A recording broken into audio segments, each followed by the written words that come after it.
G'day and welcome to this week's podcast, the Investor Motivation Podcast. Welcome, Amy Lehman. Thank you. How are you going, Rob? I'm going well. The sun is out, blue skies all around this week, so a bit of warmth in the sky, and it's been beautiful. Yeah, it has, definitely. And footy finals. Yeah. You've got, tonight's your game, is it? Yep, Blues playing Melbourne tonight, and your team gets a week off. Yeah, I'm a Brisbane Lions fan, so yeah, this week off. And how did that happen How did that happen for a Victorian girl?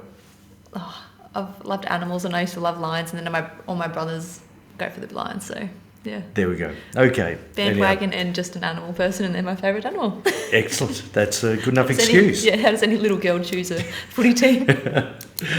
Generally coerced by their father, and if you want to eat, you better barrack for this. So welcome. Today this is our third episode in the goals-based advice series that we're doing, and it's something that very much I'm becoming a bit of a convert here, because I really like the sound of setting goals where you're not just trying to accumulate as much as possible, where it might be a little bit less than what we'd normally, but allows us to do more now while we're younger, and without sacrificing what we do with our family and friends and so on. Yeah, not restricting ourselves too much, tightening our budgets to have this one money figure at the end of the day, or just a lot of people are I just want to be as wealthy as possible without a set number, and that just is very restrictive and stops you from having a lot of fun throughout life. Because we have learned or we know that, and the stats show that you only need X amount of money to live a happy life each year. Meet the basic needs and the bit of fun extra,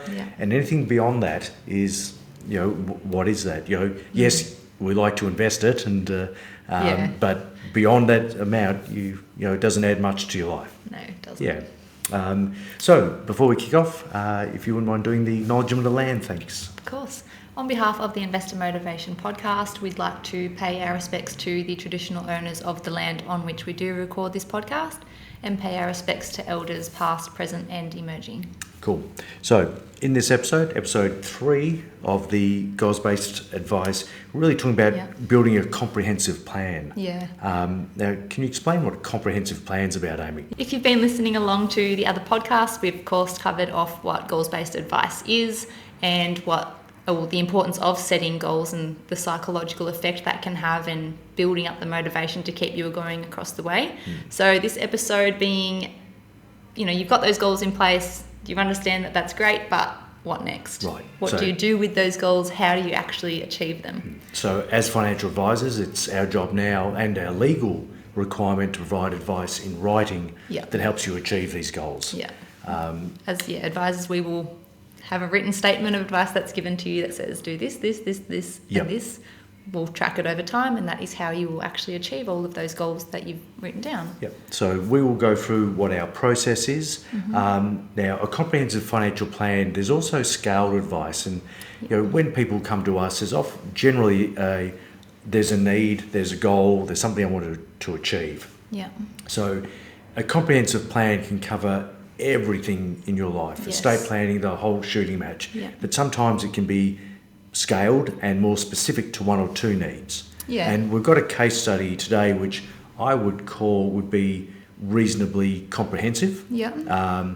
But it's probably not covering everything off. But we're covering off the needs of our case study. Yeah, I might even just quickly throw in an example. If you were coming to us and it was scaled advice only, you would have one specific goal, and that might be you have superannuation that you'd like us to track throughout your lifetime, and that's limited to superannuation only. We're not going into the holistic field and going through budgeting, cash flow, insurance, anything like that. So the comprehensive is definitely the whole shooting match, and that's when we try and delve in and even uncover goals that you might not realise you've got. Yeah, and that was the point I was going to get across, that most people come in saying, hey, I've sold the farm.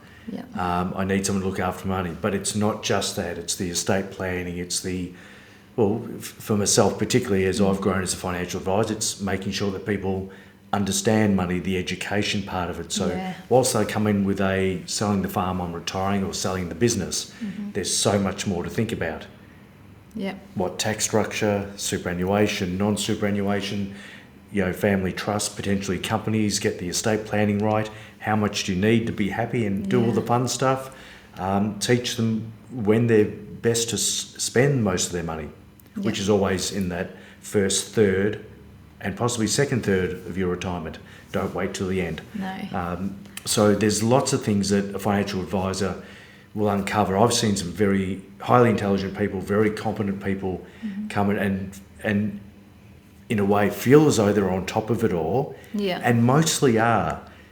But there's a lot of stuff they don't know. Yeah. And they go, oh, geez, I didn't know that. And I know these people feel as though they're 95% there and they're going to get a pat on the back. But there's always bits that we add. Oh, well, of course, I would never expect any person to walk through the door, and we've obviously had years of training and we have to keep up our training every year to be on top of all the strategies that are available out there. And people really just don't know what they don't know. So, I think that's the number one reason our job role exists. Absolutely. It's too complex. And so shall we roll straight into our case study? And our case study, we've got a 25, 40-year-old person and they've gone through the SMART financial goals, and kicking off of that is, this is a young family, there are children, there is debt, and one of the objectives, one of their goals is to have their home loan paid off by 50. Yeah. So I often, for people, I'd like to see their home loans paid off as soon as possible. I think it's important that you have a date set, a goal based on your age. Yeah.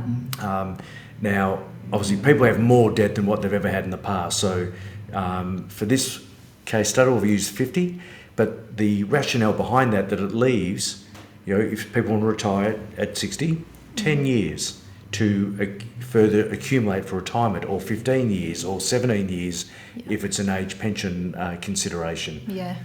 So having the home loan paid off with enough time to then accumulate. Yeah.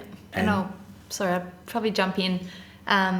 If you are seeing a financial advisor really early on in life and you are yet to buy the first home and everything, that's when we will also think about, you'll be telling us about the home you want to buy, but also the size of the loan that you want to get and how that will affect you throughout life entirely. If you will be able to pay it off by the 50, or if, it's going to go into the 60s, and the effects that has, which you just don't think about at a young age. Correct. Well, so I was taking that one step further back again. Yeah. Do you buy a car with debt? Do you buy a car as a young 18-year-old person? And, I think about the black tradie ute on the P plates, that there's probably a 25 grand loan hanging off this thing.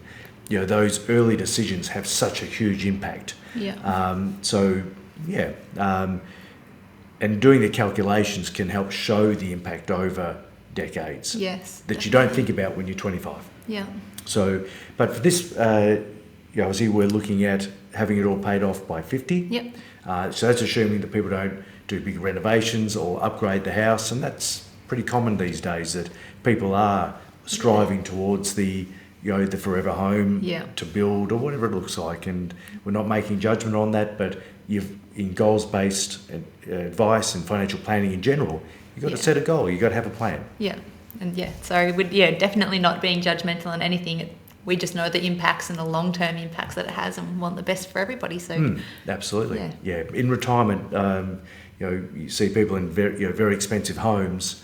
That home will not get you on your holidays or down the street for your coffees and all the fun with family and friends.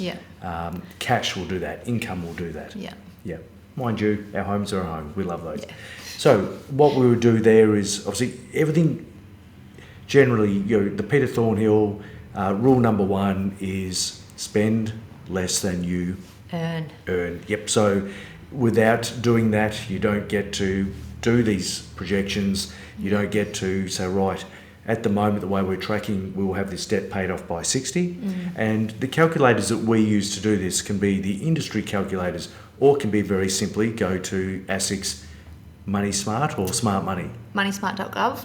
Thank you. They've got plenty of great calculators out there on mortgages and paying down debt, and they even throw alternative strategies of how you can pay it down earlier, how much you need to be paying each week and everything. It's really in-depth and great resource. So based on how many years left on your age to get to a time in your life where it gives you time to then accumulate while you're still working. Yeah. So you don't need us to do that. Hit Money Smart, and then you're going to be a really good chance to have things paid off when you want it, barring upgrades, renovations, and all the other things and boats that can get in the way. Yeah, but if you know they're coming, just factor them into your goals. That's exactly, and then you start to budget, and that's where you don't need a financial advisor to go and do these calculations. You can do that yourself. Yeah. So hit Money Smart, go into the mortgage side of things. You can put in what you're doing now. It's going to tell you, and keep in mind that when you go to the bank will try to give you as much money as possible, and then they'll encourage you to take out more money. If it's a line of credit or something, the banks want you in debt for longer because interest means profit. Yeah, definitely. Yep. There was a whole ads around drawing money out to buy boats and stuff, 15, 20 years ago. Yeah. So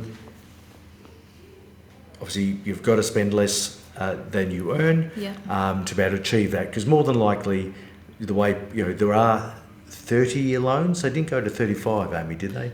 Because 25 was the max at one stage, and I think that might have gone to 30-year loans. I know on Money Smart you can make it go up to, I think the max is 35 on there. Right, but whether there's an actual product. But what's happened over the years to keep people in debt longer and allow them to have higher amounts of debt, they push out the years. So you want to reduce that. And is there any secret recipe for doing that? Spend less than you earn. Yep, decent interest rate, yes. So negotiate interest rates and also put more money in. That's what's going to cut it for you. Yep. There's no other magic. There's in the past, and this is off topic a little bit when we talk about goals-based advice, where they would say have the line of credit, use your credit card for 30 days, put all your expenses on the credit card, and all your money go out of your way directly into your line of credit to bring the debt down, and you live interest-free on the credit card. And guess what? It worked for close to very few people. They've got to hook you onto that credit card somehow. That's right. So it didn't work for most people. Some, yes, it did, but it wasn't a strategy I was a fan of, because you always paid a higher interest rate on a line of credit than a simple, without the bells and whistles, principal interest loan. Yeah. Cool. So Money Smart, do the calculations, work it out. Yeah. And then stick to the plan. Yeah, and obviously stick to the plan, but have that goal there, and don't. It's hard not to kind of gamify things in your head when you've got that goal at the end of the day, but make sure you do leave yourself a little bit of room for fun. Don't be so strict on yourself and pay that debt down ASAP that you are miserable and not enjoying your life. So yeah, absolutely. There's got to be that balance, and this is where the goals-based advice, hopefully you can achieve these goals. Yes. And that when you say, yes, well, I can do all this. Yeah. I can do the home loan, I can do the superannuation, I can do the funding for the kids' education with less pressure than you might have now. Yeah. Not sure. Yeah. And I do think if you're going through this process, you will make smarter money decisions on an ongoing basis. Yeah. So the second goal for our case study here was some funding for some children education. And let's say they're very young children, you want 60 grand, and you want to have 60 grand in time for their university, which might be in 2025. Yeah. What do you need to do that? Again, hit up the Money Smart. Yeah, have that, the figure that you need at the end of the 60 grand, put the date in, if it's 2025, 2035, whatever, and it will tell you exactly how much money you need to put aside each week or month or fortnight, whatever your preference and payroll is, to actually achieve that goal. And then if you have that side by side with that home debt, and you know how much each week is going to both, you also know how much you've got left over for fun and for regular expenses. Excellent. Now, one of the other, obviously, part of this case study might be, the longer view one in retirement. So what were we thinking there, Amy, in terms of what retirement looks like? Most people walk through the door and they just say, I just want to maintain my lifestyle at the moment, and then we would go through that expense analysis to see how much they're spending. But just say that's $65,000 a year that you will need throughout retirement to maintain your lifestyle. So then it is, you've paid off the home loan, you've got 10 to 15 years to build up the nest egg. Yep. But you do need to project out and make sure that when you hit retirement, that nest egg is big enough to send that $65,000 out each year to you, but also last you until your life expectancy. Yep. I think that's a part people don't think about so much. It's $65,000 for the first few years, but they don't go all the way out. Yep. Yeah. And all the way out, we are talking, into the early 90s. Yeah. Yep. So Modern day medicine's improving. yeah. Longevity. You got to, and this is where, again, where these calculators live. Well, you can calculate this on the Money Smart website. We've got our calculators that we use that say this is what happens pre, and then this is what happens post. Yeah. It's all on the web. It's all there. And it might turn out that you don't need to put as much in as what you thought, which means less for you. Yeah. Don't unnecessarily oversave where it's going to be of no benefit. It's above that level of living, Yeah. and that's enough for you to have to do the things you want to do. Yeah. And keeping in mind that you will be spending in retirement more in the first 2/3 of retirement than in the last one when you do become a little bit older and Absolutely. less mobile. Yep, very good. Now, obviously, for a younger family in our case study, protecting the family. What does that potentially mean? They want to look after their family.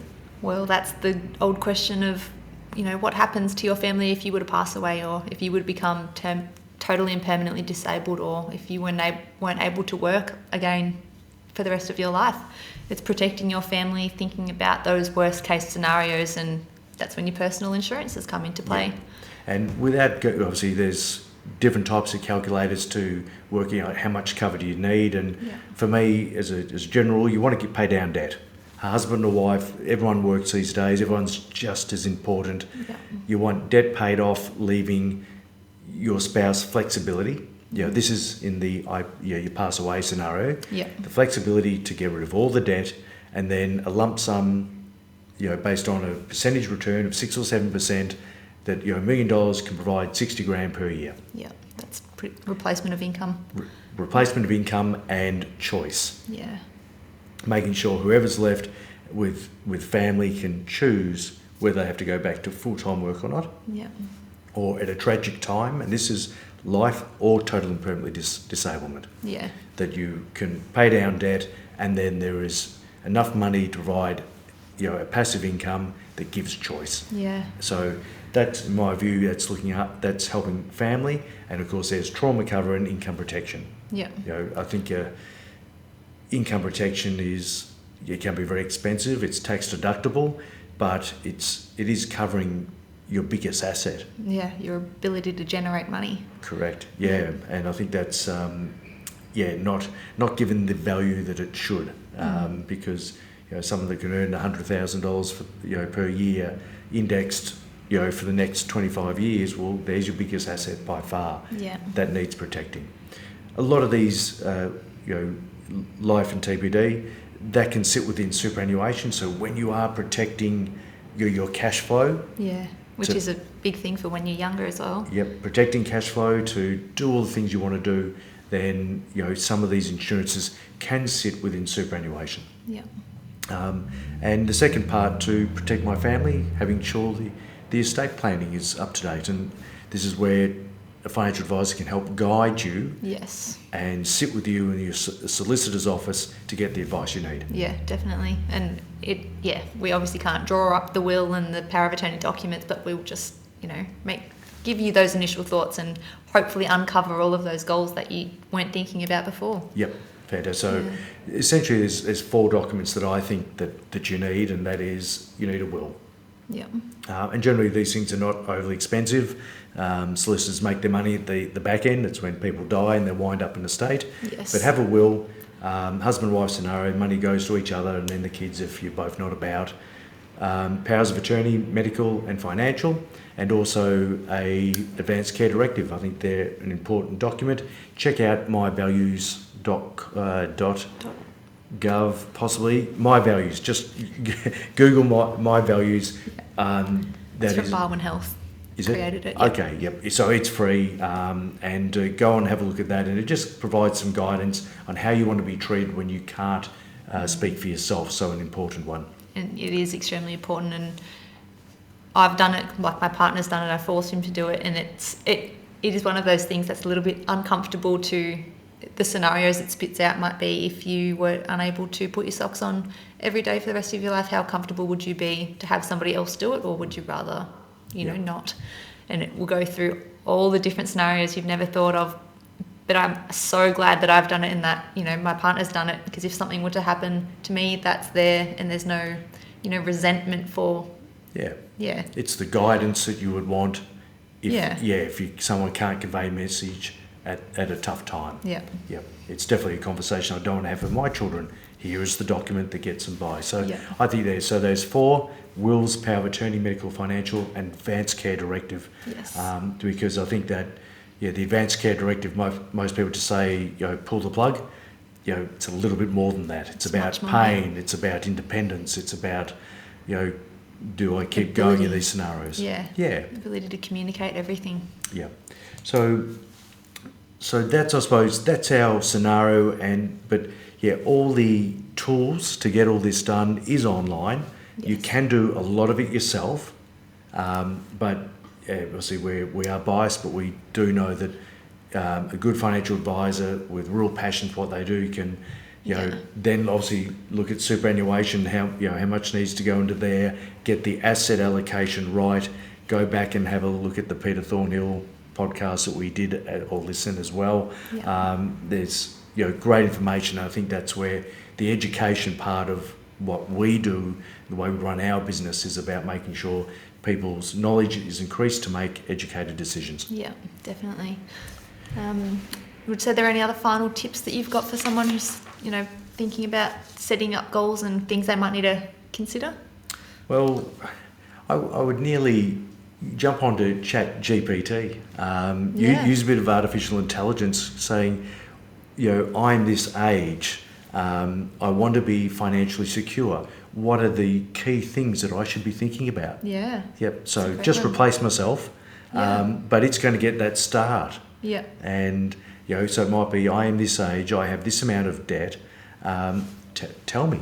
Yeah. And I want to buy a car at this time, and I want to have the house at this time, but is there anything that I haven't thought about?